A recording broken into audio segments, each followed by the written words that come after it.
good day.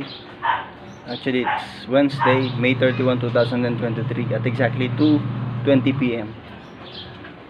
Alexis Buenaventura, kapatid na Alexis Buenaventura po, from Tondo, Manila, Philippines. Pakita ko lang po sa inyo yung kinagat ng aso namin, si Baby. Ito po, butas po yan ha.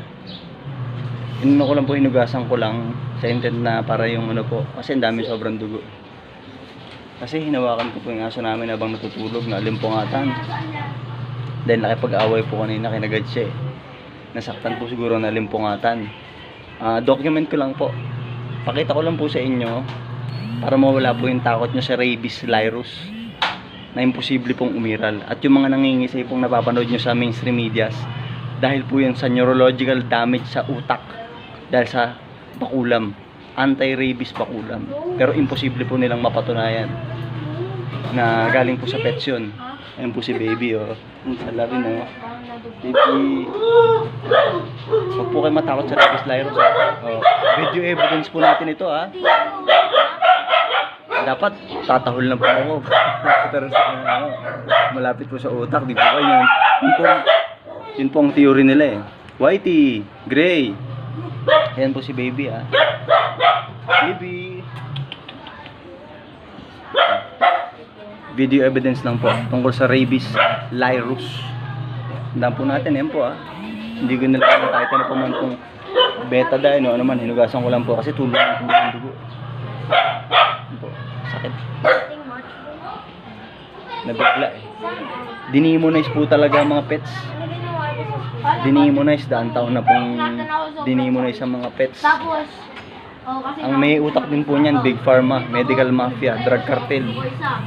Dahil po sa depopulation din ng pets kasi malulupit po yung mga tao na yan eh. Kasi pag natutunan nyo po yung sa historical scamdemics tungkol sa viruses, magkakaroon po kayo ng awa sa mga pets. Napakabait po. Parang intended din po talaga ng Diyos sa mga pets for us. Para sa ano po natin, sa well-being din po ng mga tao. Lahat po ng mga bagay talaga para sa tao na ginawa ng Diyos. Para sa atin din po yan sila. Kaya matakot sa rabies virus. Hindi po na-isolate yun at wala pong makapag-a-isolate nun. Na kagaya ng may characteristics, capabilities, tsaka capacity ng gaya ng tinuturo nila. Rabies virus. Sa bakulam din po yun, mga kumikisay. Dahil po sa pera-perang Big Pharma, depopulation. Salamat po sa Diyos sa Panginoong Kristo sa kaunawaan. Again, this is Brother Alexis Buenaventura, kapatid na Alexis Buenaventura from Tondo, Manila, Philippines. Pakita ko lang din po sa inyo mga tarpaulin natin sa labas. My family is proudly unpoisoned. And then yung malaking tarpaulin. Ako baka mabanto tayo. Ang alis. Talason na galing sa makulang and then sa ganun po sa gilid. Bakit hindi totoo na may nangyaring epidemic or pandemic, hindi scamdemic, etc. Lang po niya yan ha. Ikat ng aso yan. Wala akong bakulam. Dapat po, tatahol ako. Mangingisay ako. Gaya nung nasa mainstream media na imposible pong nangyari yun. Bye for now.